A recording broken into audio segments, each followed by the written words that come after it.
J'ai pris pouvoir sur l'esprit et ses créations.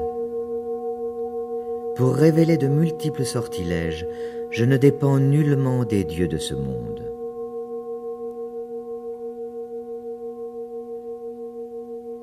Une vie, une œuvre. Milarepa, un voyage de la magie à l'illumination. Par Claude Métra.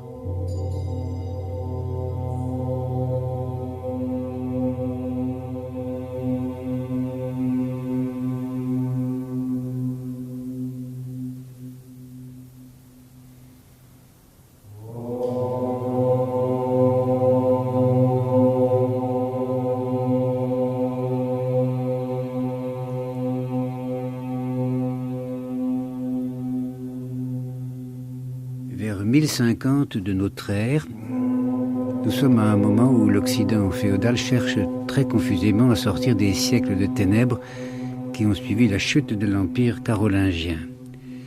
Et périodiquement, il y a de grandes famines qui jettent les peuples dans l'accablement, et périodiquement aussi, on brûle sur les bûchers quelques hérétiques imprudents. Mais c'est aussi le temps où les maçons ici s'affairent autour de Cluny, de Jumièges ou de Saint-Hilaire de Poitiers, tandis qu'à l'abbaye du Mont Cassin, les moines traduisent des traités médicaux ou alchimistes arabes. Et c'est à ce moment-là, en août 52 exactement, selon ce que disent des livres, au Tibet, que vient au monde celui qui allait aborder aux époques futures sous le nom de Milarepa. Et lui-même a donné chronique de l'événement. L'année du dragon d'eau, début de l'automne, le 25e jour de la lune, sous une bonne étoile, ma mère m'enfanta. Et c'est donc de cet enfant du 25e jour de la lune d'Août qu'il sera question ici. C'est une manière de saluer la parution du 3e et dernier volume des 100 000 chants de Milarepa, traduit du tibétain et présenté par Marie-Josée Lamotte dans la collection d'Espace intérieur chez Fayard. Et Marie-Josée Lamotte s'est livrée ici à une extraordinaire transcription poétique d'un des plus grands poèmes de la littérature universelle. Et il était bon de la retrouver ici avec deux autres poètes. Bénédicte Villegrain, elle-même traductrice et éditrice d'un recueil de poèmes du 6e Dalai Lama, paru sous le titre La raison de l'oiseau, auteur aussi ou traducteur de deux contes d'inspiration orientale, Le maître de la pluie, aux éditions Hippomée, et Le roi Jacasse et le petit garçon. Et un autre poète, Jean-Baptiste Parra, bien connu des auditeurs de Lettres ouvertes, Jean-Baptiste Parra, qui pour n'être en rien tibétologue, sait tout ce que l'œuvre de Milarepa porte en elle d'émerveillement. Jean-Baptiste Parra, qui est auteur, entre autres, des Arcanes de l'ermite du monde, d'Atlante et d'une semaine dans la vie de Mona Grembo. On verra que les titres même choisis par Jean-Baptiste Parra pour son œuvre poétique ou romanesque ne sont pas éloignés du propos qui nous occupe aujourd'hui. Alors pour entrer dans cette vie de Milarepa et dans cette œuvre, j'aurais volontiers commencé par sa fin, car nous dit le livre, au terme de son dernier chant, de l'intérieur du bûcher, il s'évanouit dans la claire lumière. Aussitôt disparue, une merveilleuse résidence divine se dessina dans un arc-en-ciel sorti du bûcher. Les langues de feu embrasaient les objets du sacrifice, toutes les étincelles donnaient naissance à des déesses portant différentes offrandes. Voici donc Marie-Josée Lamotte, un homme qui part dans le monde de vérité, et à ce départ l'assistent les dieux eux-mêmes. Nous allons remonter à son apparition au monde, nous allons remonter jusqu'à cette terre du Tibet, une terre où, étrangement, l'histoire paraît aussi contrastée que la géographie.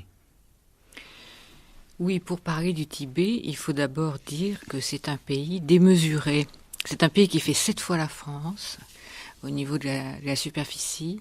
C'est un pays où les cols sont à 5000 mètres, les montagnes à 7 ou 8000 mètres, et où les vallées habitées peuvent être à 3000 ou 4000 mètres.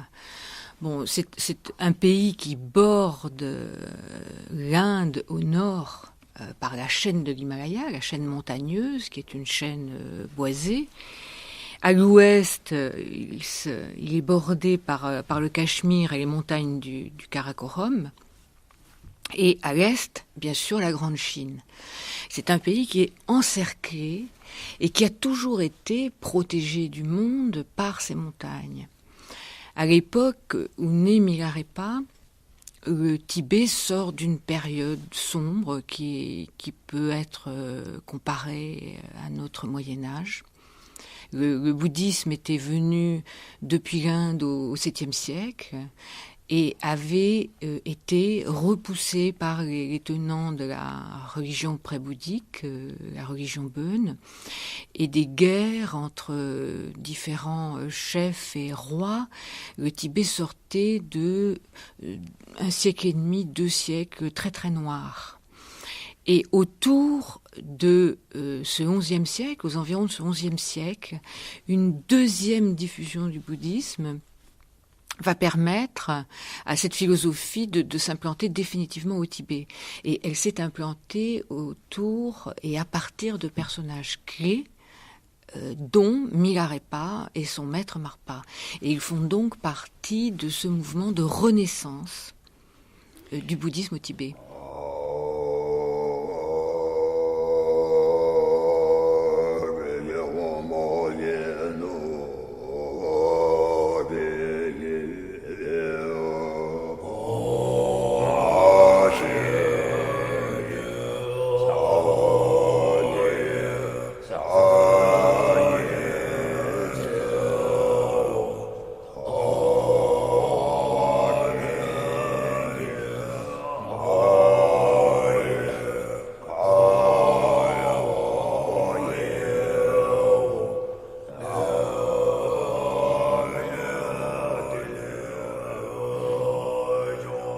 Je suis quelqu'un de singulier. Je suis Milarepa, un yogi tibétain. Je suis peu érudit, mes instructions sont grandes. J'ai peu d'esprit, mais beaucoup de fermeté. Je dors peu et médite avec constance. Je sais une chose et connais le tout. Le tout connaissant, je perçois l'unique. Je suis instruit de la vérité ultime. Ma couche est petite, je m'étire à l'aise. Mes habits sont minces, mais mon corps est chaud. Peu nourri, je suis rassasié. Je suis le but des anachorètes, le point de ralliement des croyants. Je contiens la peur de mort et renaissance. Je ne préfère pas un lieu plutôt qu'un autre. Je n'ai pas de résidence certaine. J'agis sans m'assurer de provision. Dénué d'attachement pour les choses, je ne distingue pas les mets propres ou souillés. J'ai peu de tourments pour m'affliger. Je n'ai que peu de fatuité, peu de passion pour saisir et juger. J'ai dénoué les entraves à la liberté. Je console les vieilles gens, participe au jeu des adolescents. Je suis un yogi parcourant le pays. Hommes et devas, restez heureux de corps et d'esprit.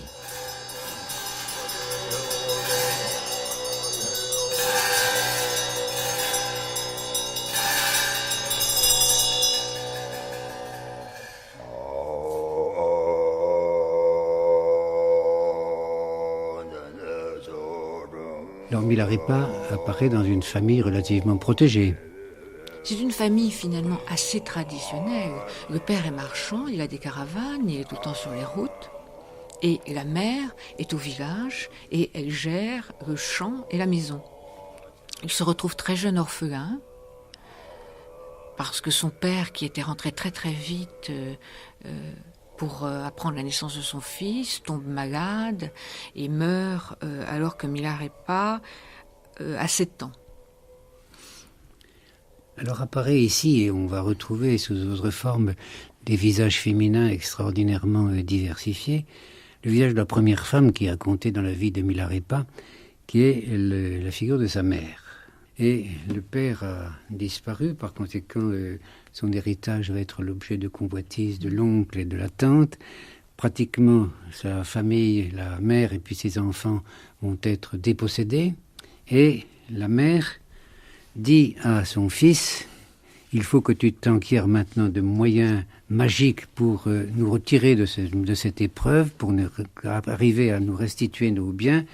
Et elle lui dit, si tu reviens, parce que tu dois partir maintenant à la recherche de ces pouvoirs magiques, si tu reviens sans avoir manifesté dans le pays des signes de ta magie, moi, ta vieille mère, je me tuerai sous tes yeux. La mère est l'acteur et le médium qui va transformer ce garçon en criminel, puisqu'en réalité, il va apprendre la magie, se venger de ses ennemis et faire périr à peu près une quarantaine de personnes dans le village et détruire toute la récolte la veille de la moisson. Et la mère de Milarépa est donc celle qui va le pousser à devenir un criminel. Et ce qui est extraordinaire dans Milarépa, c'est sa faculté d'amour. Et ça, on le retrouve tout au long de sa vie. Donc, son principal lama qui lui a appris la magie dit à un moment: je n'ai jamais rencontré un disciple plus aimant que celui-ci. Et dans tous ses rapports avec son maître, ce qui est très touchant, c'est ça, c'est cette faculté d'amour et de dire oui à ceux qu'il aime. Et donc, dans ce cas précis, pour satisfaire sa mère, il va partir vers le Tibet central avec une belle turquoise et un cheval blanc, et il va apprendre la magie pour pouvoir se venger des ennemis de sa famille. Donc, dans un certain sens, grâce à Henri Michaud, grâce à Artaud aussi, on s'intéresse davantage à ce que représente la magie comme moyen de posséder le monde et de posséder l'âme du monde. C'est-à-dire que je crois que ça, c'est le prolongement de l'idée que tout est signe et que chaque chose peut être le signe d'une autre chose. Bénédicte Villegrain. Un exemple de ça serait le moment où la mère de Milarépa lui enjoint de provoquer des orages de grêle et donc d'apprendre à le faire. Et elle coud sur le manteau d'un pèlerin qui est en séjour chez elle. Elle coud des pièces, elle le rapièce et à l'intérieur des pièces, elle met des pièces d'or. Et elle coud ça de manière que ça représente la figure des Pléiades. Et elle envoie le pèlerin avec le manteau sur le dos et un message codé à son fils à qui elle enjoint de trouver de l'aide dans une vallée qui est exposée au nord. Enfin, le message est entièrement codé et c'est à partir du manteau de ce pèlerin qui représente la figure des Pléiades telle que l'a recousu la mère de Milarépa que Milarépa devra se mettre en route pour trouver le lama qui va lui apprendre à provoquer les orages de grêle. Donc déjà, là, on a le rapport établi entre la manière de rapiécer un manteau et la manière de représenter les Pléiades. Et on ne sait jamais si ces forces occultes sont bénéfiques ou maléfiques. Enfin, elles peuvent être bénéfiques comme elles peuvent être maléfiques. Il est donc important de se les concilier. Et Milarépa, en ce XIe siècle au Tibet, il a ce rôle, et c'est important, qui est celui de soumettre les forces malignes et de les transformer en alliés. Et alors là, on rejoint un point important de la philosophie bouddhique, qui est le travail sur soi-même et qui est le fait de soumettre toutes les forces de la colère, du désir, de la passion, enfin toutes les forces malignes, et de s'en faire des alliés par la créativité.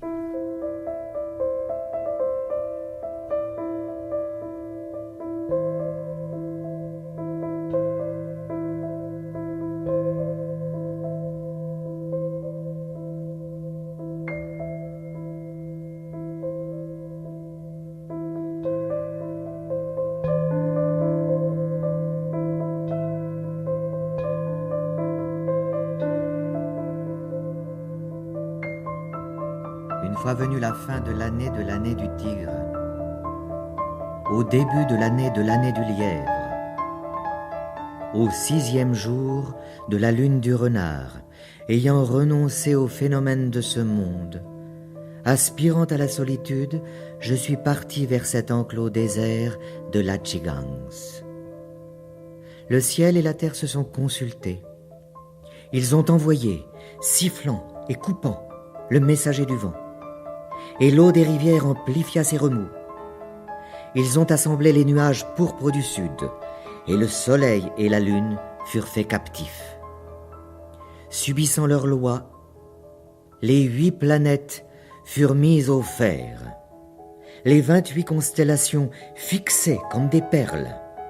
Ils domptèrent la claire voie lactée, le firmament fut assombri par l'orage, puis, à la fin, masqué d'un jet de brume. La neige tomba 9 jours et 9 nuits. Elle tomba 18 jours et 18 nuits avec force. Puissante était la chute, aussi serrée qu'une touffe de laine. Les flocons tombaient en planant, tels des oiseaux, aussi minces que le chat d'une aiguille. Ils tombaient en vrillant ainsi que des abeilles, encore plus petits qu'une graine de moutarde. Ils tombaient roulant au sol comme la grêle. Sous l'effet d'une si grande chute, par force confinés chez eux, les hommes devinrent otages. La famine atteignit le bétail.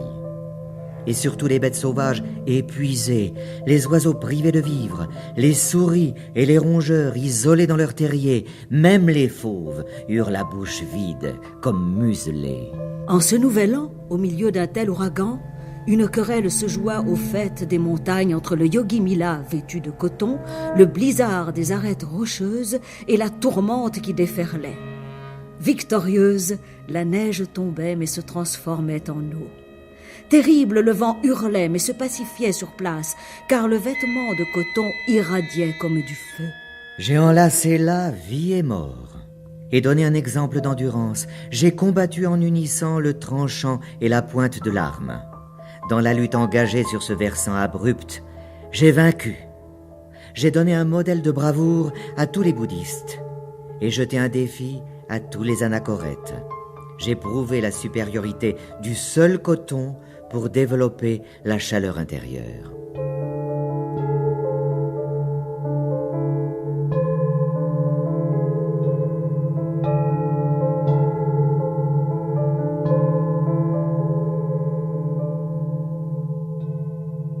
Avec ses pouvoirs magiques qu'il a acquis auprès des lamas, il va se venger de tous ceux qui l'ont dépossédé de ses biens. Il va exterminer des dizaines et des dizaines d'hommes et envoyer la grêle dans le village pour le ruiner, laissant simplement vivants son oncle et sa tante dans l'espoir d'en tirer une vengeance plus grande dans la suite. Alors comment se produit ce renversement qui va le conduire du crime au salut? Peut-être tout simplement du remords. Et surtout les cris de joie de sa mère lors de la vengeance qui ont été assez mal acceptés dans le village, parce que jusque-là, beaucoup de gens du village avaient compris la douleur de la mère. Ce qu'ils n'ont pas compris, ce sont ces cris de joie. Et à un moment, il y a quelqu'un qui dit « Elle parle trop, même si elle a raison ». Il y a un proverbe qui est assez important pour cette scène qui dit que non seulement il a tué Liac, mais il érige sa queue en étendard. Et c'est exactement ce que fait la mère de Milarépa. C'est-à-dire qu'elle prend un bout de chiffon qu'elle a sous la main, elle prend un pieu et elle en fait un étendard. Et elle crie sur tous les toits que son fils... Et ça, ça n'est que le premier épisode, c'est-à-dire ça, c'est quand Milarépa a fait tomber la maison dans laquelle les enfants de son oncle étaient en train de se fiancer, et il a tué 35 personnes. Il n'a pas encore provoqué les orages de grêle qui vont détruire la totale récolte du pays de Tsa, d'où il est natif. Mais je trouve qu'il y a une chose qui est importante dans le déclenchement de la vocation de magicien, de magie noire de Milarépa, c'est que Milarépa, à sa naissance, il a été appelé Tepaga, celui qu'on a plaisir à entendre. Ce qu'il sera toute sa vie, puisque toute sa vie, il se fera entendre et qu'il aura une voix. Et en fait, il se trouve qu'un jour, où il avait commencé d'être à l'école d'un lama de campagne, un lama de rien du tout, et ils sont allés ensemble à une fête et ils se sont enivrés. Et Milarépa est rentré de cette fête en chantant à tue-tête. Et sa mère l'a entendu et n'en est pas revenue, pensant que c'était impossible que son fils orphelin et dans la noirceur de la misère où il était, puisse se mettre à chanter à tue-tête comme ça. Et elle était en train de cuire de l'orge. Elle a jeté sa poêle, elle a enseveli, enfin elle a jeté de la cendre qui est signe de colère sur la tête de son fils. Si on se la jette sur soi, c'est signe de deuil. Si on la jette sur quelqu'un d'autre, c'est signe de colère. Et elle a failli s'évanouir de douleur. Et à ce moment-là, il lui a dit « Qu'est-ce que je peux faire ?» Et c'est là qu'elle l'a obligé quasiment, à partir de cette scène-là, parce qu'il avait chanté comme ça, c'est ça qui a déclenché la chose, apprendre son enseignement de magie noire. Je trouve que c'est important parce que les choses se retrouvent toujours dans un sens positif et ensuite dans un sens négatif. Et cette voie que Milarepa a, elle le suit au début de sa mauvaise destinée, comme elle le suivra après le retournement de sa destinée. Pour parler de ce qui a conduit Milarepa depuis les maîtres magiciens vers un maître qui lui donnerait un autre enseignement, je crois qu'on peut tout simplement parler de remords, de poids des actions noires, et du poids des morts, et du poids de la destruction. Je pense qu'au Tibet, comme ici et comme partout ailleurs, on peut tout à fait ressentir ce poids et avoir le sentiment qu'il faut aller vers un autre genre d'action. Bon, quand il entend le nom de Marpa, presque par hasard, ses poils se hérissent sur son corps et il sait qu'il doit partir pour rencontrer ce personnage. Et le chemin est un chemin initiatique et Marpa va lui permettre de réaliser l'éveil en un seul corps et en une seule vie, mais il faut aussi dire que Marpa va se servir des talents de magicien de Milarepa pour éliminer ses propres ennemis. Et ça, c'est incroyable. Mais c'est aussi une mise à l'épreuve, parce que Milarepa, quand il arrive près de Marpa, il est vraiment écœuré d'actions noires et de meurtres. Et malgré tout, il va se trouver face à un maître qui lui commande d'en commettre d'autres. Et il va obéir, parce que quand il a rencontré Marpa, il a fait offrande de son cœur, de son esprit, de sa parole, de son corps. Il a fait offrande de tout, donc il ne peut pas revenir sur cette offrande. Et jusqu'au bout, jusque pratiquement presque au suicide, il va obéir à son maître Marpa et il va se confier à lui, se reposer sur lui. Et c'est la base de tout l'enseignement de maître à disciple dans la tradition tantrique au Tibet. C'est-à-dire que on n'a de compte à rendre qu'à son maître, à personne d'autre. Et c'est un abandon total de son cœur et de son corps. Et c'est par là que passe la transmission.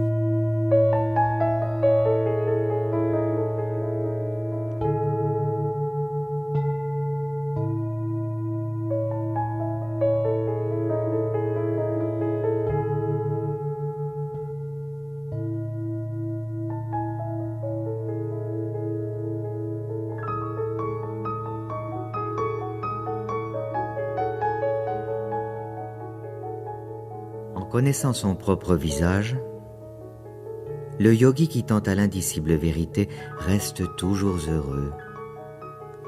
En poursuivant les empreintes de l'illusion, le pratiquant qui laisse la douleur résonner, toujours reste misérable. Sachant le tout en l'esprit, le yogi qui prend les apparences comme ami reste toujours heureux. Employant sa vie à la distraction, le pratiquant qui, à la mort, éprouve du regret, toujours reste misérable. En renversant le désir depuis l'intérieur, le yogi qui réalise que tout est mirage reste toujours heureux. Entrant sur le chemin de l'agitation, le pratiquant esclave de son corps, de sa parole, toujours reste misérable.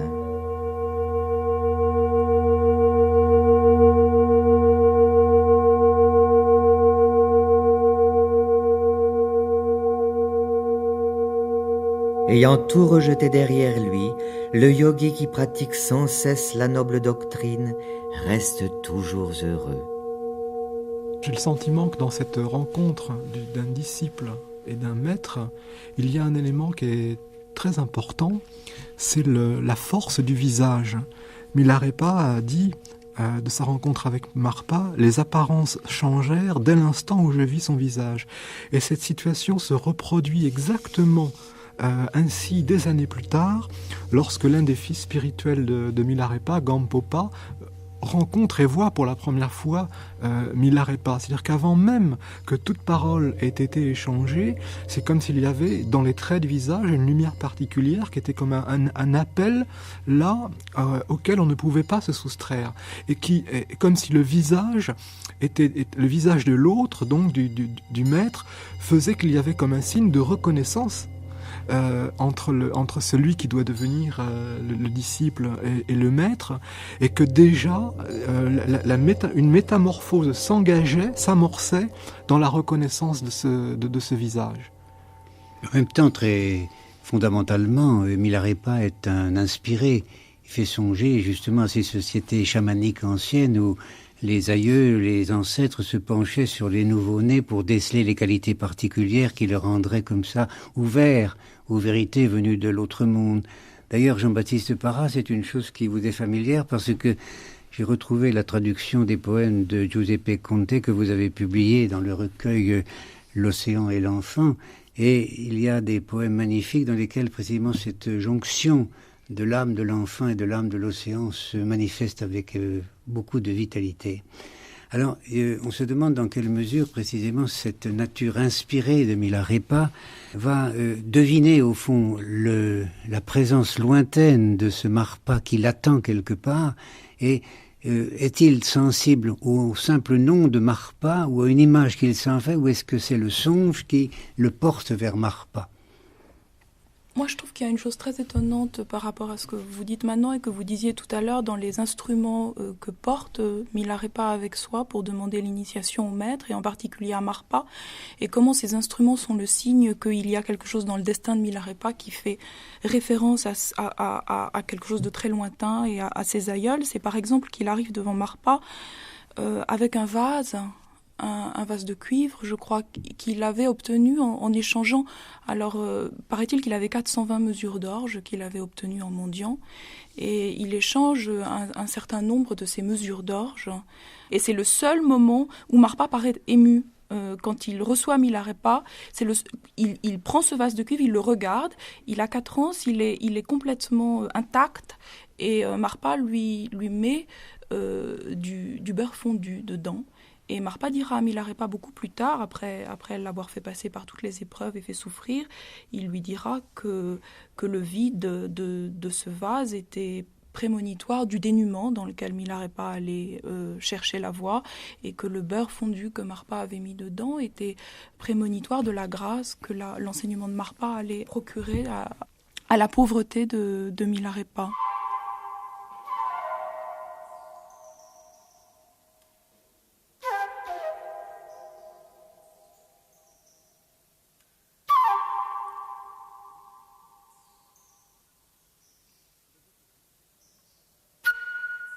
Le vœu solennel ne semble-t-il pas une plume de corneille? On ne trouve personne qui veuille s'en soucier.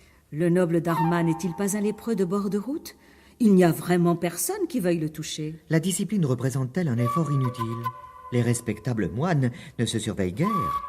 La beauté du visage compterait-elle dans le bardeau? Ici, les femmes prennent grand soin de leur mise. Les belles étoffes font-elles survivre dans les vies futures? Ici, les nobles nonnes tissent prudemment le tissu. La souffrance domine-t-elle le paradis de Ganden? Il se trouve ici peu d'hommes pour vouloir y partir. Les enfers inférieurs recèlent-ils du bonheur? Ici, les puissants s'agitent pour s'y rendre. La douleur et les mondes de misère résultent des fautes. Renoncez à elles, tendez à l'action vertueuse. L'esprit en paix, que la mort vienne, vous n'aurez nul regret.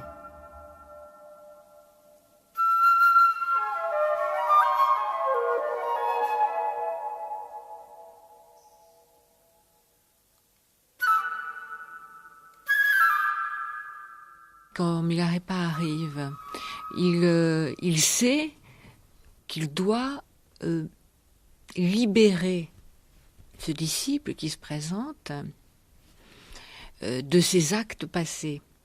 Et il choisit de le faire par la douleur qu'il va lui imposer. Et d'ailleurs, il doit lui infliger 9 épreuves. Milarepa va en subir 8 parce que Damema, l'épouse de Marpa, qui elle a un tempérament de mère et qui a pour Milarepa, tout l'amour d'une mère, va lui épargner la dernière épreuve. Et Marpa dit à un moment, si il avait vécu cette 9e épreuve, ça aurait été encore mieux. Une chose comme ça, je ne me souviens plus exactement. Donc, Marpa va imposer à Milarepa des épreuves physiques et mentales. Il va lui enjoindre de construire des maisons fortifiées.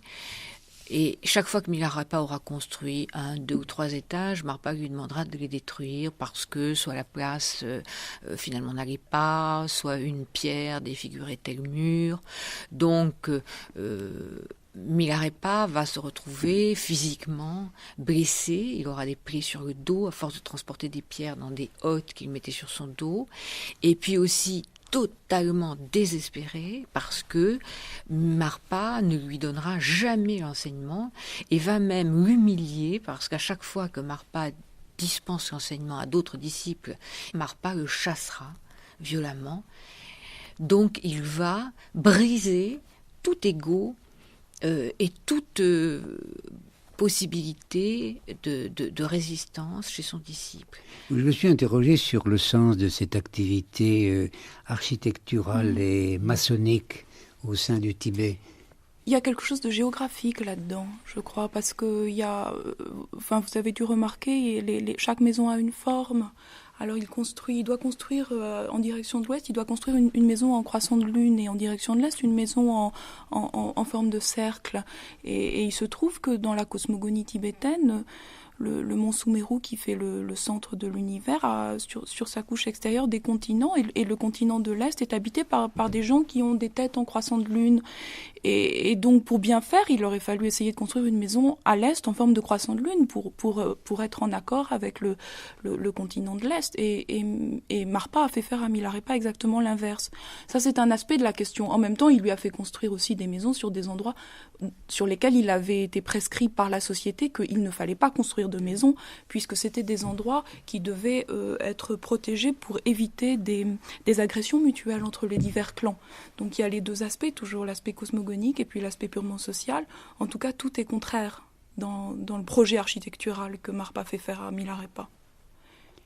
En tout cas, dans cette relation de Marpa et de Milarepa, il apparaît avec évidence que le projet d'ensemble de Marpa, c'est au fond de conduire Milarepa aux limites extrêmes de l'humiliation. Alors, l'humiliation, elle peut se concevoir sous deux manières. Il y a celle qu'on subit, qu'on reçoit au fond de l'autre, pas qui cherche à vous détruire.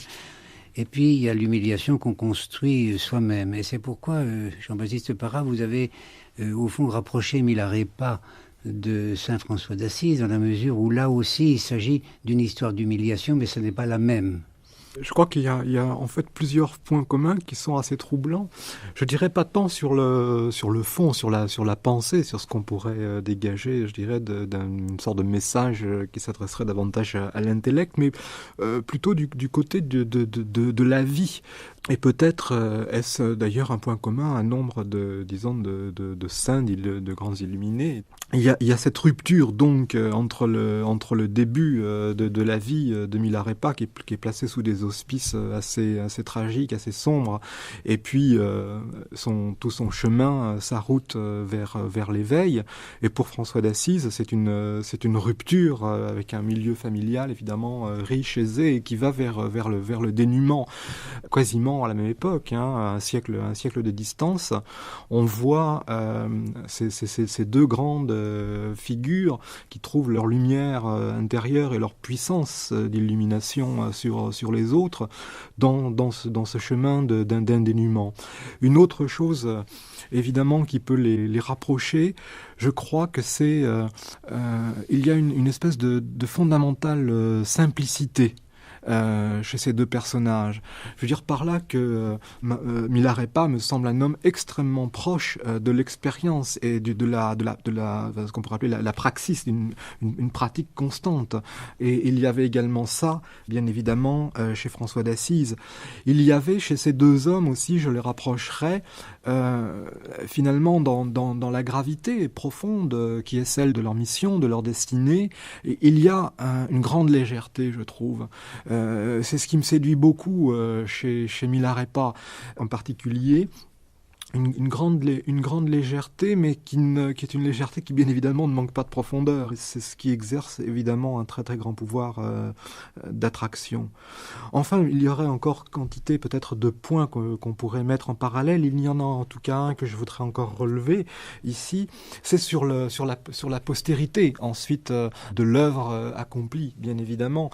Il y a deux grands disciples, si j'ai bien compris, de Milarepa, d'un côté Rechungpa, de l'autre côté Gampopa, et qui sont des figures à la fois contrastées et peut-être complémentaires, puisque l'un est davantage à l'image même de Milarepa, Rechungpa, qui est un homme qui va avoir une vie itinérante, qui est une sorte d'ermite, vagabond, et un vagabond des altitudes, un peu à l'image de Milarepa, tandis que Gampopa va être, lui, le fondateur de quelque chose de plus enraciné, avec le souci, je dirais, d'une postérité peut-être dans l'histoire, dans la société.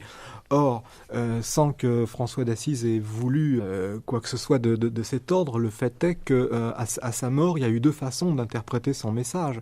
Ceux qui s'en tenaient, je dirais, exactement à la lettre du message, et donc à la lettre de l'exemple de la vie, et puis ceux qui ont voulu en quelque sorte institutionnaliser un petit peu les choses, pour leur assurer une inscription dans le temps.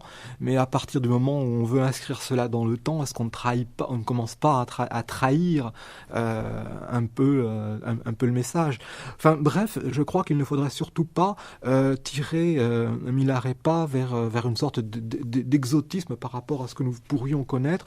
Je pense que à bien des égards, il peut nous parler et nous toucher de façon très directe et très, très concrète. Je vous remercie d'avoir livré cette image de la légèreté, parce qu'au fond, elle rappelle le danseur sur la montagne, enfin figure qui obsédera Nietzsche à travers... Et à cette légèreté, puisque vous parlez de Nietzsche, il faut également ajouter le rire. Milarepa n'est absolument pas quelqu'un qui dédaigne le rire, et même les plaisanteries, et même les jeux de mots.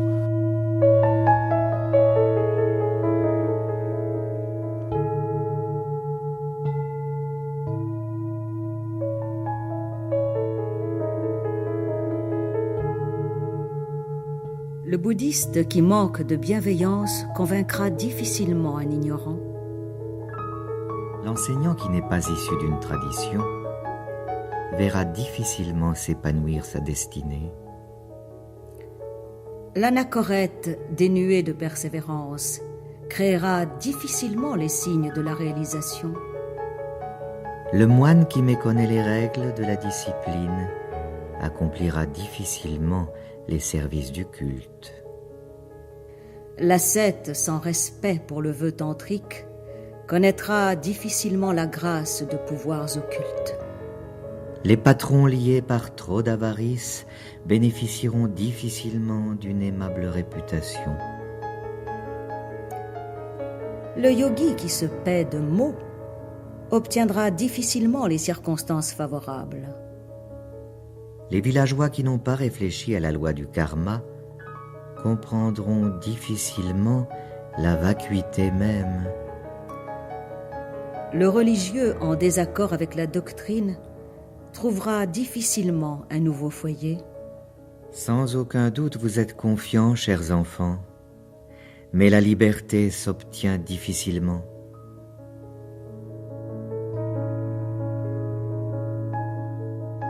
Une autre chose qui me frappe aussi énormément, c'est le statut peu enviable qui est fait à l'imagination. Enfin, c'est que Milarepa est quelqu'un qui part sans arrêt en guerre contre l'imagination.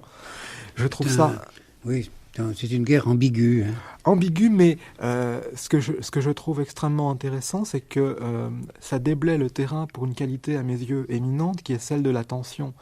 Se garder d'une imagination débordante permet de réserver ses forces sur quelque chose d'extrêmement important qui est l'attention.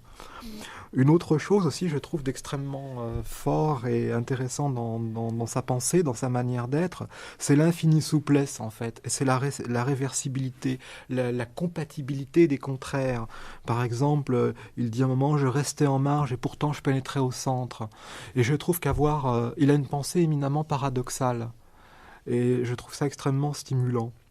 L'imagination est effectivement le principal démon, parce que tous les démons auxquels nous sommes confrontés, et on apprend que ce sont des créations de l'esprit, c'est donc l'imagination. Et c'est vrai qu'à la base du travail sur soi-même, qui est l'enseignement de Marpa à Milarepa et de Milarepa à ses disciples, c'est donc d'être conscient au moins qu'il s'agit de sa propre imagination et qu'il n'y a aucune réalité dans les trois quarts des jugements que nous portons, puisque nous pouvons être à côté les uns des autres et porter des jugements totalement différents sur la personne qui est en face de nous. Mais peut-être cette imagination, on la retrouve aussi dans le monde onirique, car il est frappant de voir l'importance, ou du moins la place que tiennent les rêves dans le récit de la vie de Milarepa. Moi, je trouve très étonnant de voir la part que prend le rêve dans le moment où Rechungpa a l'inspiration de demander à Milarepa de lui raconter sa biographie et où Rechungpa a l'inspiration qu'il sera donc quasiment l'auteur, c'est-à-dire qu'en fait, il ne sera pas l'auteur, mais il va être l'auditeur, ce qui revient presque au même que d'être auteur chez les Tibétains, d'être l'auditeur de la biographie de Milarepa. Et en fait, c'est un moment où Rechungpa se sent transporté dans le paradis de Ugyen, qui est un paradis où règne une divinité de la sagesse et qui attend que soit dite la très merveilleuse vie de Milarepa, qui devra venir à la suite de toute une série de merveilleuses vies qui ont été racontées avant par Akshobhya.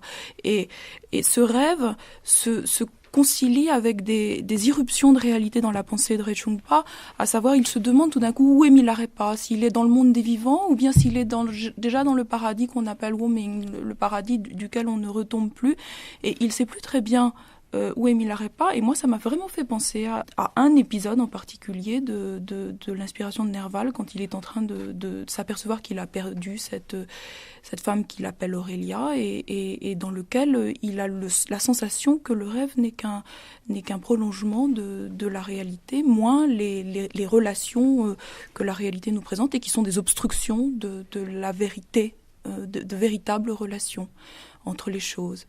Et je trouve qu'il y a un lien à faire entre cette inspiration littéraire de Rechungpa et celle de Nerval, et probablement d'autres romantiques, d'autres manières d'aborder l'inconscient.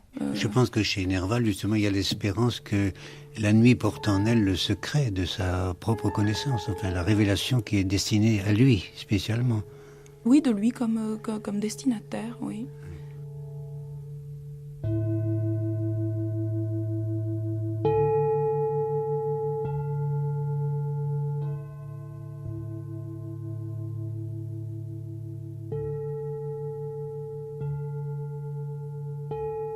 Dans l'ovale du lac Mapam, turquoise de l'ouest, le poisson au ventre blanc dispense prospérité. Danseur de l'onde, il tourne merveilleusement ses yeux d'or. Tandis qu'il s'élance vers la nourriture convoitée, hameçon ferré, n'engagez pas les hostilités. Au-dessus de l'immense roc rouge du nord, le vautour, oiseau royal, dispense prospérité, sage éclairé des races à plumes, il ne prend pas la vie de ses semblables.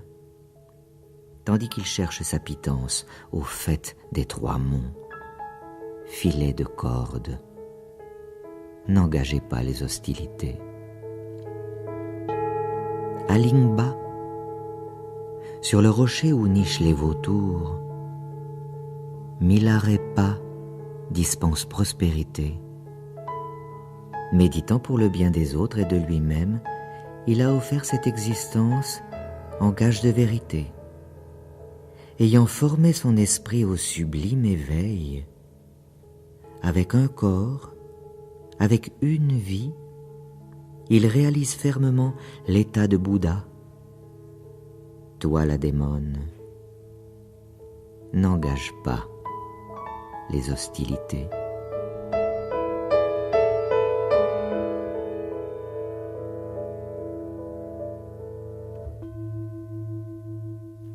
Ce chant à 5 paraboles et 6 sens, au langage rythmé, aux sentences reliées d'or, en estimes-tu la valeur, Drag Sinmo?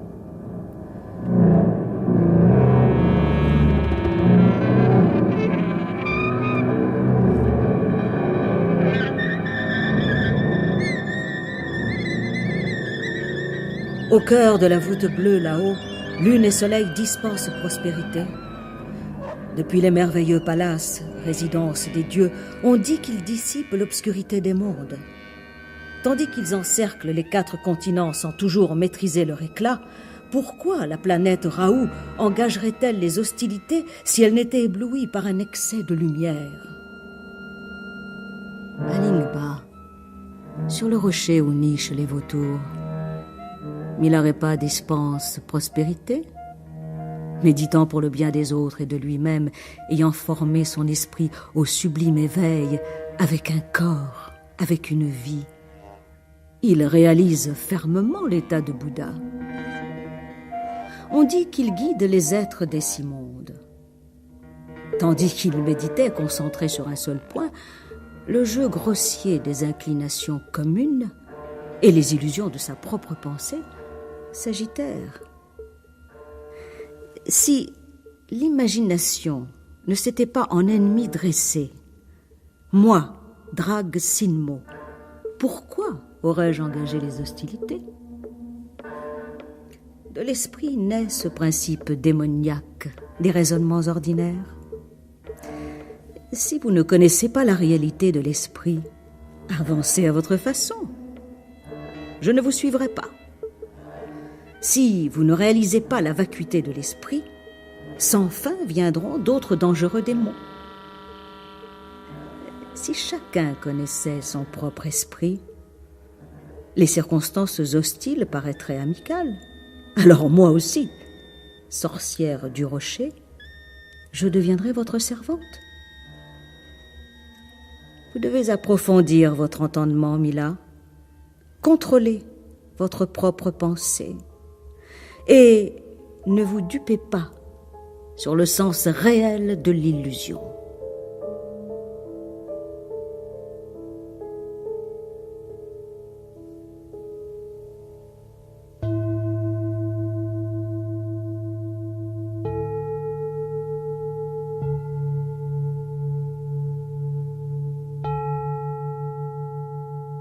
Milarepa, il est universel parce qu'il parle de la douleur. Et que la douleur, c'est un mot qui a du sens au Tibet, comme ici en France, en ce siècle, et comme partout dans le monde.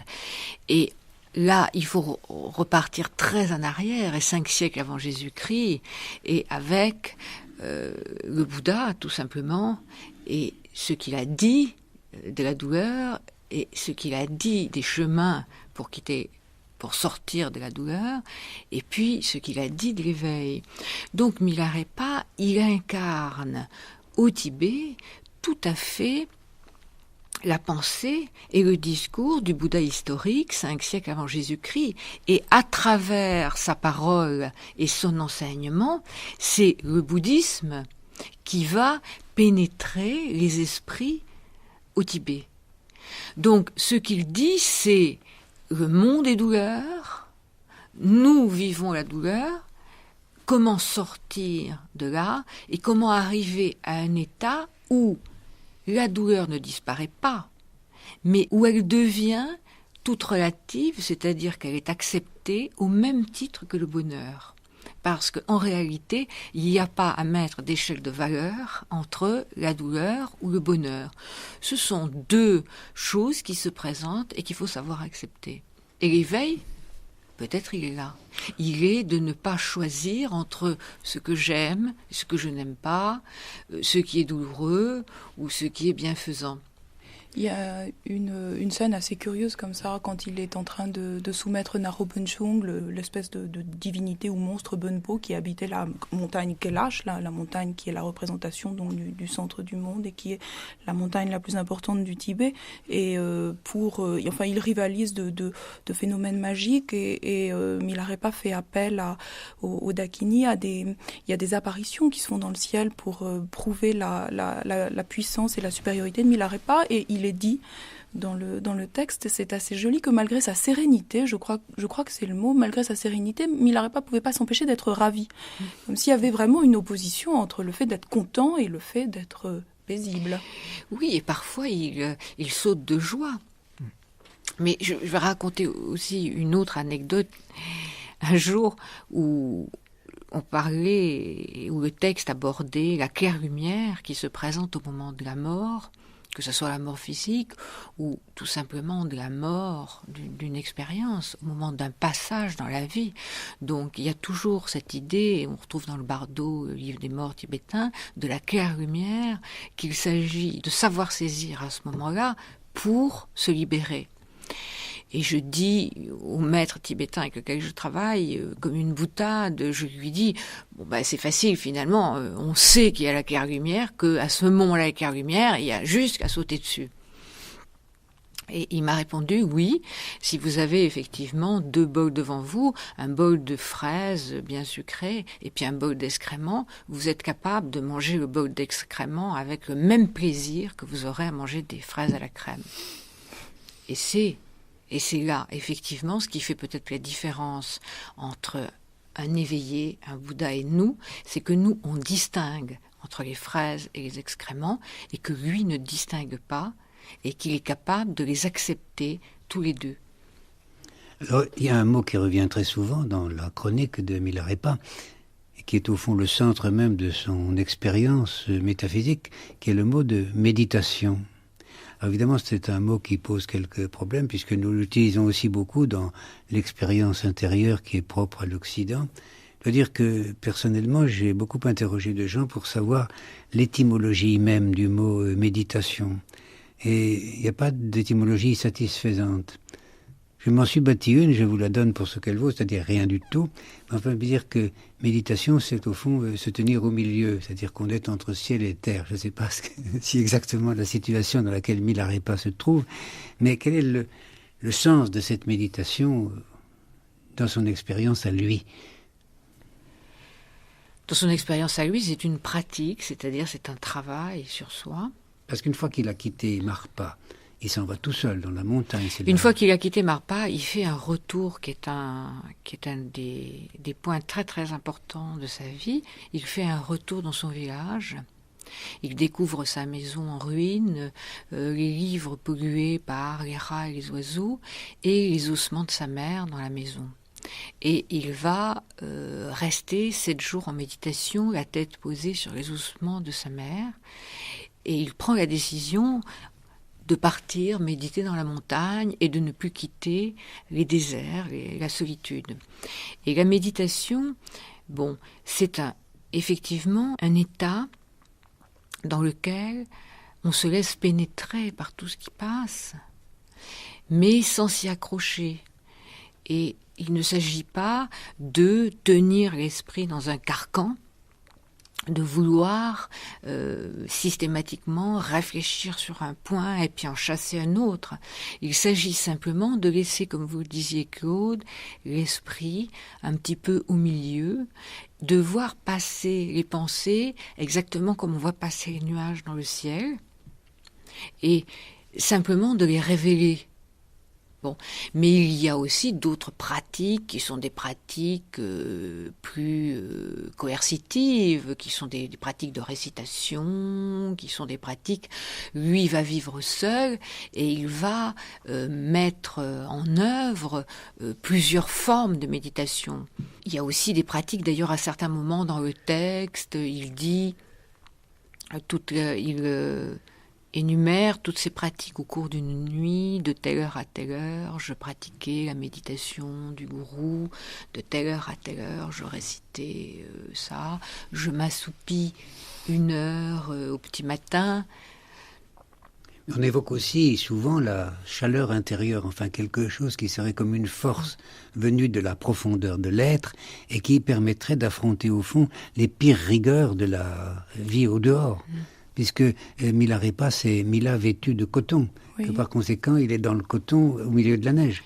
Oui, c'est cette force de la créativité qui est une chaleur qui permet d'affronter les rigueurs de l'hiver. Mais c'est une chaleur qui n'apparaît pas uniquement pour affronter les rigueurs de l'hiver. Elle apparaît parce que c'est une énergie qui vient de la pratique du yoga et de certains exercices de yoga. Le but n'est pas de résister au froid de l'hiver, le but est de réussir et de pratiquer ces exercices qui sont la créativité.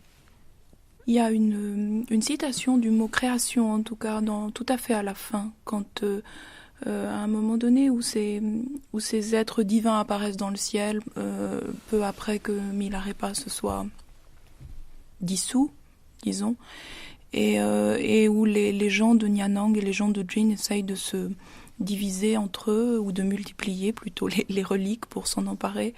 Et à ce moment-là, ces apparitions du ciel leur disent entre autres choses que c'est l'imagination qui empêche la création. Donc là, il y a les deux mots, il y a imagination et il y a création.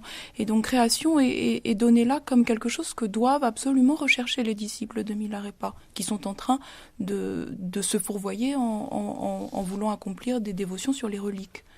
Et on leur dit, c'est pas là le chemin de la création. Oui, parce que avoir suivi l'enseignement de Milarepa et l'avoir suivi pendant des années et en arriver au point où on a besoin de reliques pour la dévotion, c'est vrai que c'est assez décevant. Oui. Mais c'est ça que je trouve pour ma part vraiment attachant dans Milarepa, parce que c'est vrai qu'il y a une insistance implacable sur les notions de discipline pour parvenir à la réalisation, à la création et à l'éveil. C'est vrai par exemple qu'il ne cesse d'insister sur l'aspect nocif et du désir qui joue comme une entrave dans cette voie-là. Il dit le désir est comme la grêle qui ruine la vertu. Bien, mais en même temps, le fait de taxer d'un signe négatif, bien évidemment, dans cette pensée-là, le désir, ne veut pas dire que l'extinction du désir soit l'extinction de l'ardeur, par exemple. Je veux dire que le sage peut être un homme qui a renoncé aux appels du désir, mais sans pour autant renoncer en quoi que ce soit à l'ardeur, à la ferveur, à l'enthousiasme, au plaisir, exactement.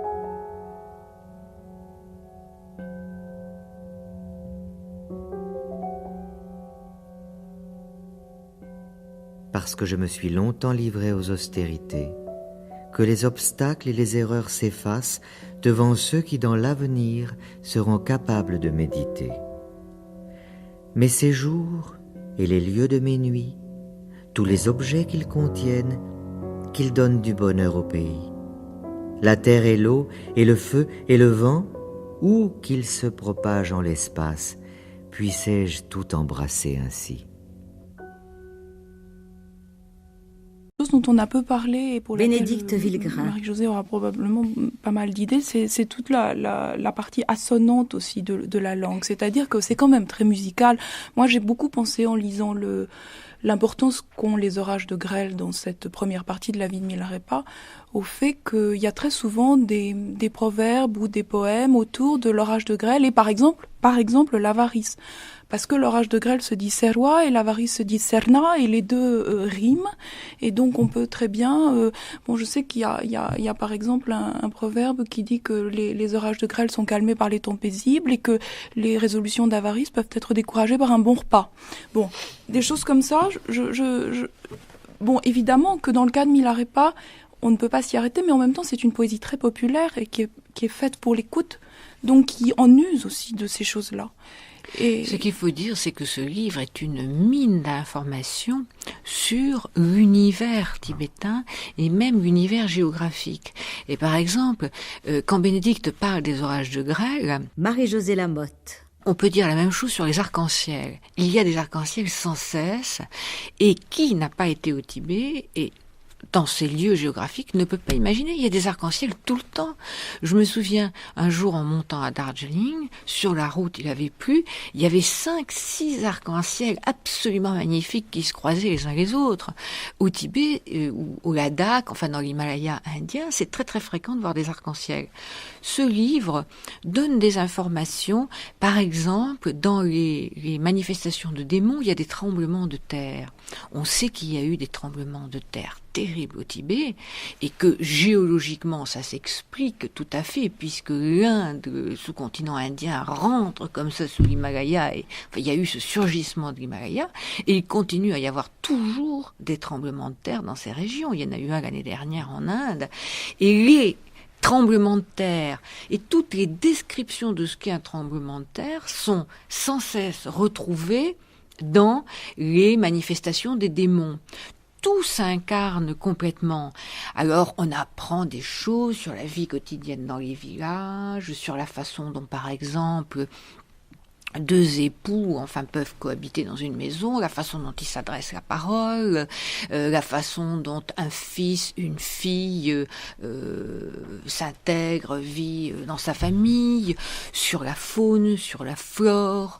On apprend énormément de choses sur cet univers à travers les chants et les récits intermédiaires entre les chants. Et donc tout ça se retrouve dans le vocabulaire, bien sûr. Parce que les mots entre eux ont ces fameuses assonances dont Bénédicte parlait, et surtout une chair. Parce que la langue tibétaine, c'est une langue qui a trouvé sur la terre tibétaine de quoi s'incarner. Par exemple, tous les mots du vocabulaire bouddhique qui ont été traduits du sanskrit, on peut les employer en sanskrit, mais il y a aussi leur équivalent tibétain qui sont des vrais mots tibétains, qui sont des véritables créations. Et là, il faut parler du travail de tous les traducteurs qui ont diffusé, qui ont permis la diffusion de la pensée bouddhique au Tibet et qui, à partir du sanskrit, ont fait un travail de création originale.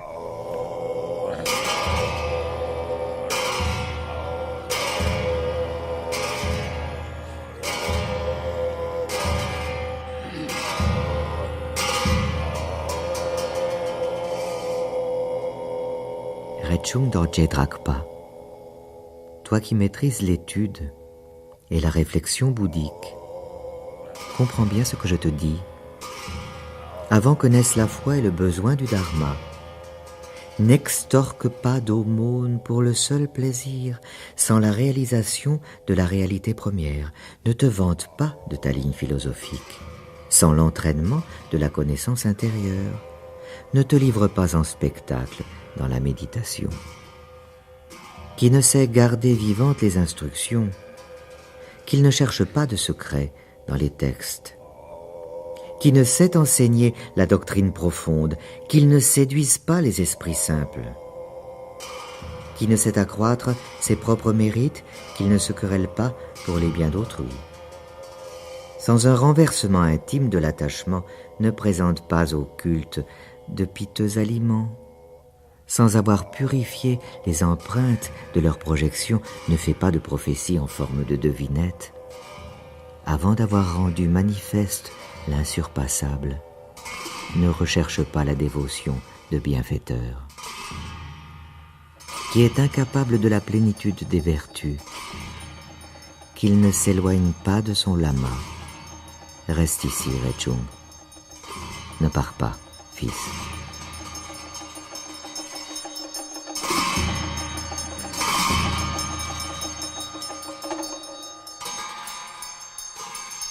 Au travers de l'œuvre des 100 000 chants, on sent une opposition très forte entre Milarepa lui-même, qui est, comme on dit, un pratiquant tantrique, qui a fait vœu de chasteté, mais ça n'est pas obligatoire.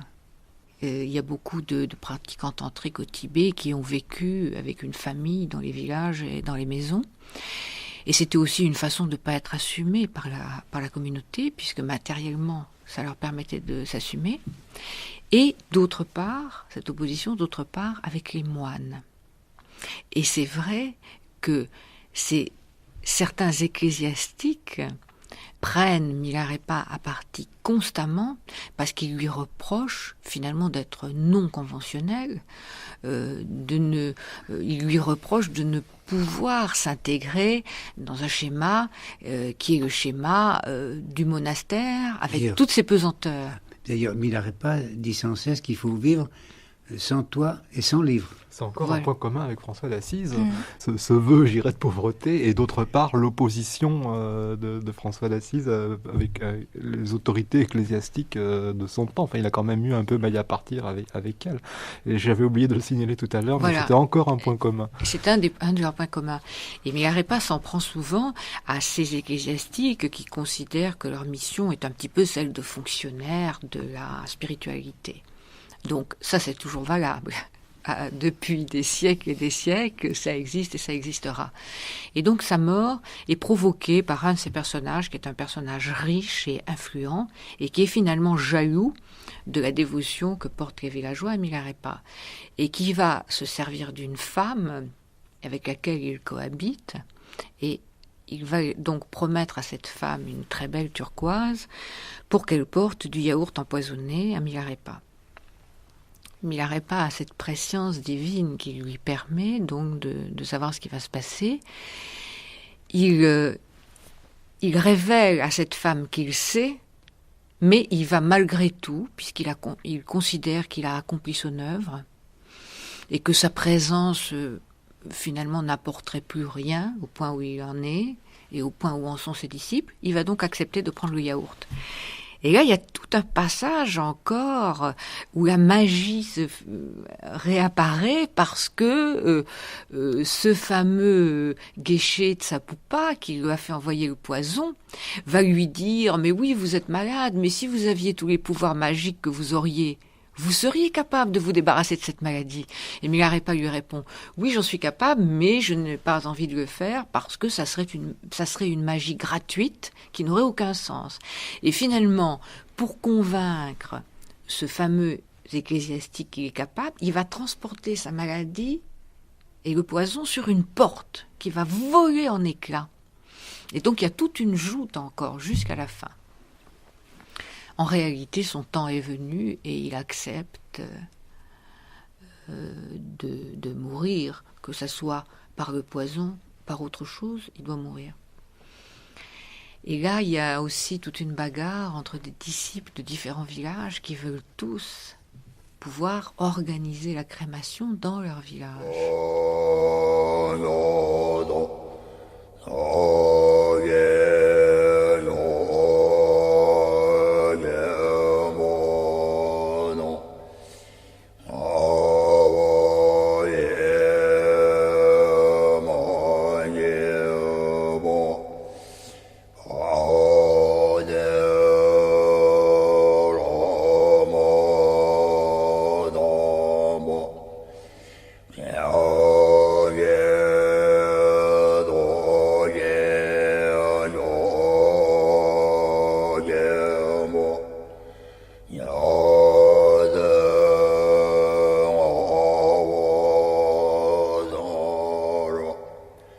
Ça charge d'un poids d'humanité supplémentaire, je dirais, cette fin de Milarépa. Jean-Baptiste Parra. Et d'un autre côté, je trouve ça très, très, très intéressant. Je ne sais pas quel est le rapport des Tibétains à la notion de destin, ni même si ce mot peut avoir un sens quelconque à leurs yeux. Mais en tout cas, dans la structure narrative de l'empoisonnement, finalement, cet empoisonneur qui croyait je dirais, avoir une espèce de maîtrise supplémentaire par rapport à Milarépa, puisqu'il aurait été capable, en l'empoisonnant, je dirais, d'avoir ce pouvoir de mort sur lui. Finalement, il apparaît comme totalement ridicule et on en vient presque à penser qu'il n'a été qu'un agent dans les mains du destin, parce que de toute façon, l'heure de la mort était arrivée pour Milarépa, que Milarépa le savait, il fallait bien de toute façon que la mort emprunte un chemin, et ça a été celui de ce bol de yaourt empoisonné. donné, mais... Mais au niveau de l'histoire, ce qui est quand même amusant, c'est que ça arrive par les mains d'un ecclésiastique. Voilà. Alors qu'on sait bien ce qui se jouait aussi au Tibet à l'époque. Les premières communautés ecclésiastiques s'étaient organisées. Et en réalité, je crois que c'était des gens qui supportaient très très mal les personnages comme ça, non conventionnels. Moi, je voudrais renchérir sur cette idée de la non-convention et à quel point c'était populaire, le fait de la non-convention sociale.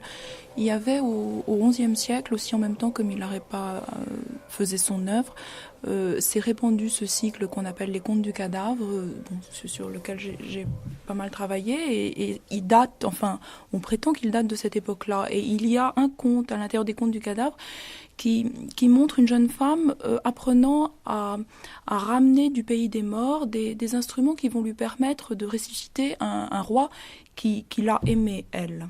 Si tant est qu'on puisse dire qu'il y a parfois des expressions d'amour entre un homme et une femme dans des histoires tibétaines. Et elle le fait, elle rapporte les instruments de cette résurrection en pratiquant de la manière suivante, c'est-à-dire que dans ce pays, elle insulte toutes les sources qui, d'habitude, étaient honorées et dans lesquelles on se baignait. Et elle honore de dévotion des sources qui étaient particulièrement dégoûtantes et dans lesquelles personne n'aurait osé mouiller son pied. Elle contourne par la gauche, ce qui est quelque chose de non bouddhiste, mais de Bonpa, c'est-à-dire la religion opposée au bouddhisme. Elle contourne par la gauche des chorten, enfin des stupas très précieux, des reliquaires très précieux, que personne n'aurait osé insulter, et elle fait exprès de faire sa dévotion et de contourner par la droite des stupas extrêmement dégoûtants et desquels personne n'aurait eu l'intention de se préoccuper. Et grâce à ce comportement-là, elle se fait aider des gens qu'elle a honorés, enfin, c'est-à-dire de la source et du stupa, non pas de gens, mais d'émanations, et elle se fait craindre des émanations, c'est-à-dire stupa, source et autres émanations, qu'elle a insultées. Et c'est grâce à ça qu'elle arrive à se sauver elle-même de ce pays et à en rapporter les instruments qui lui feront ressusciter le roi. Ce qui prouve à quel point le fait d'aller exactement à l'inverse de la convention sociale peut vous procurer un état d'éveil qui vous rapproche du pouvoir de ressusciter les autres.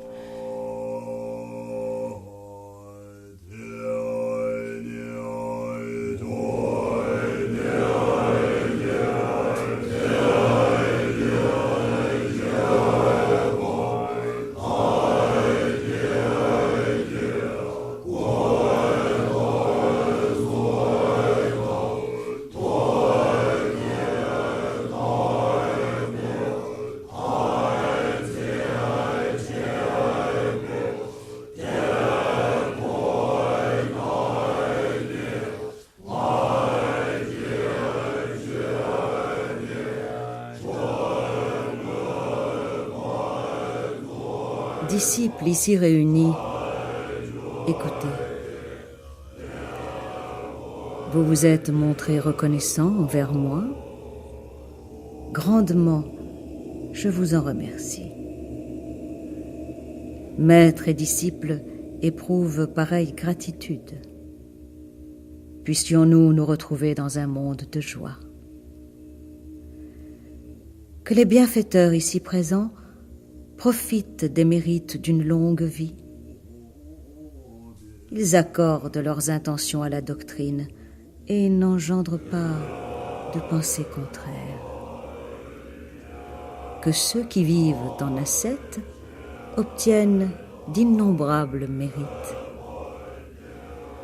Que ceux qui incitent à pénétrer cette joie gagnent une reconnaissance illimitée. Que ceux qui écoutent l'histoire de ma vie récoltent une grâce sans mesure. Par ces trois infinies bénédictions, la seule écoute apportant la délivrance, que cette simple volonté vienne à s'accomplir.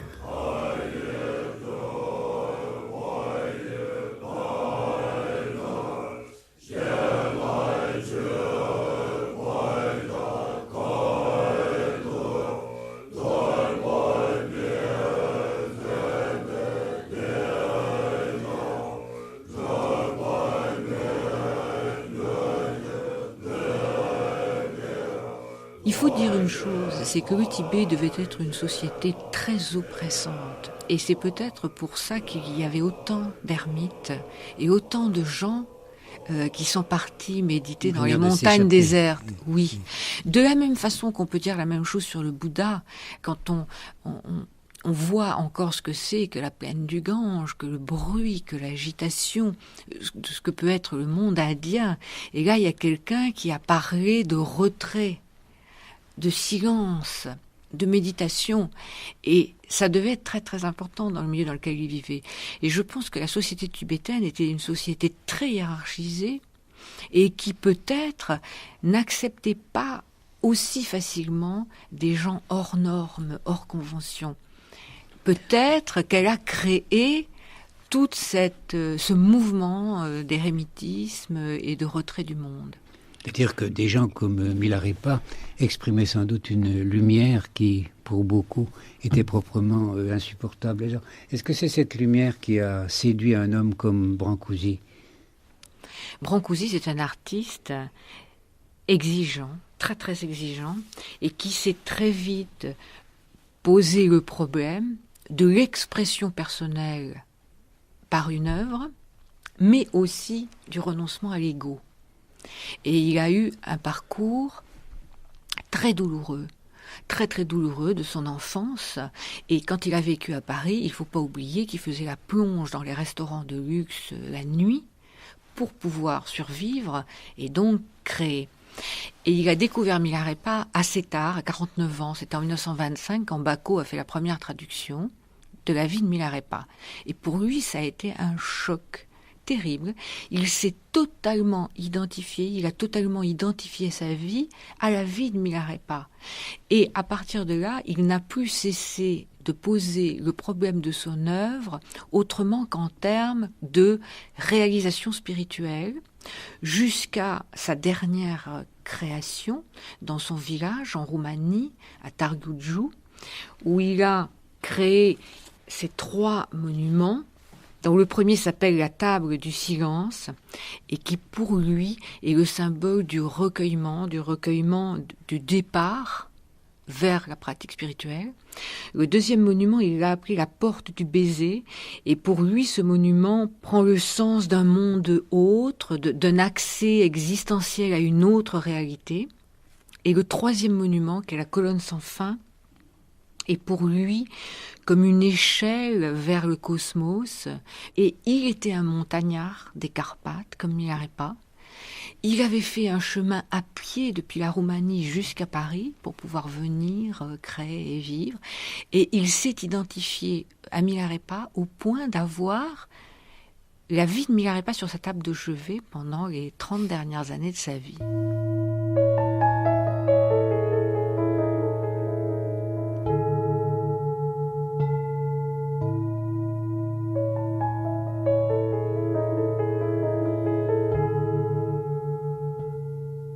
Les êtres saints ont médité continuellement le feu divin, chaleur mystique de la sagesse.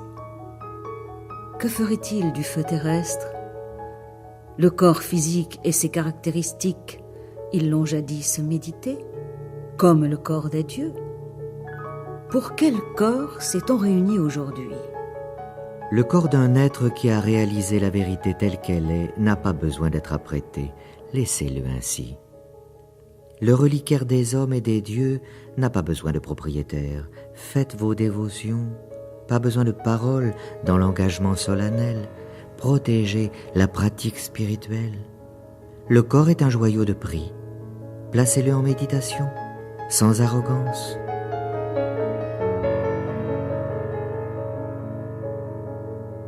Quelle est votre ultime image que vous avez de Milarepa ? Le dé.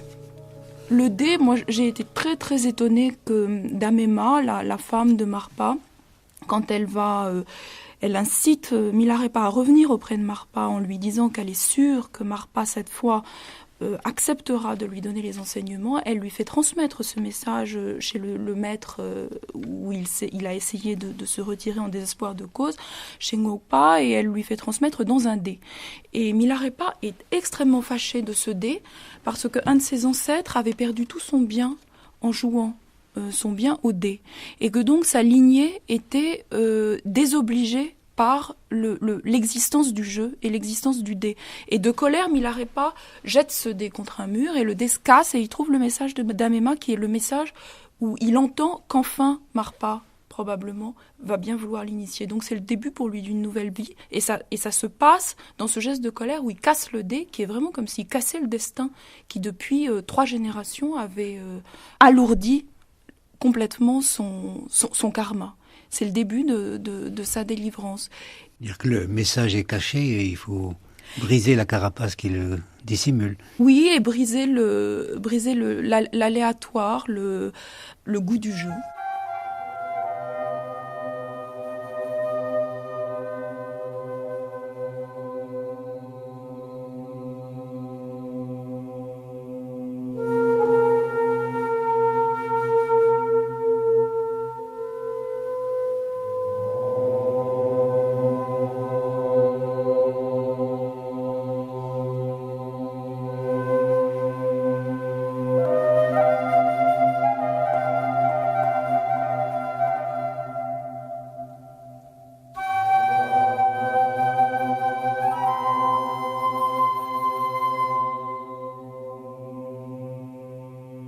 Une vie, une œuvre.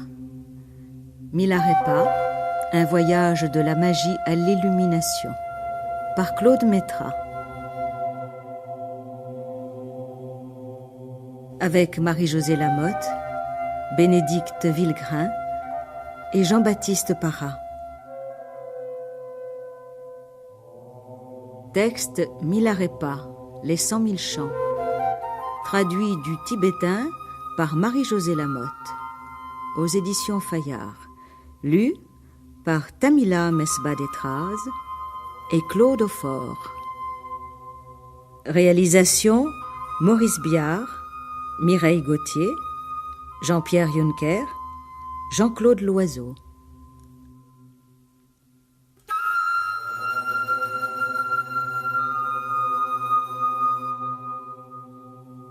On pourra aussi consulter Milarepa, ses méfaits, ses épreuves, son illumination, une autobiographie traduite du tibétain par Jacques Bacot aux éditions Fayard. Et La raison de l'oiseau, poème du 6e Dalai Lama, présenté et traduit par Bénédicte Villegrain aux éditions Fata Morgana.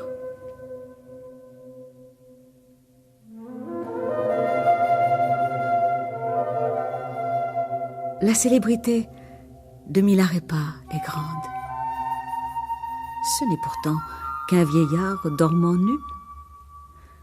Sa bouche livre de petits chants. Sa main étreint un bâton ferré. Il n'y a là rien d'extraordinaire.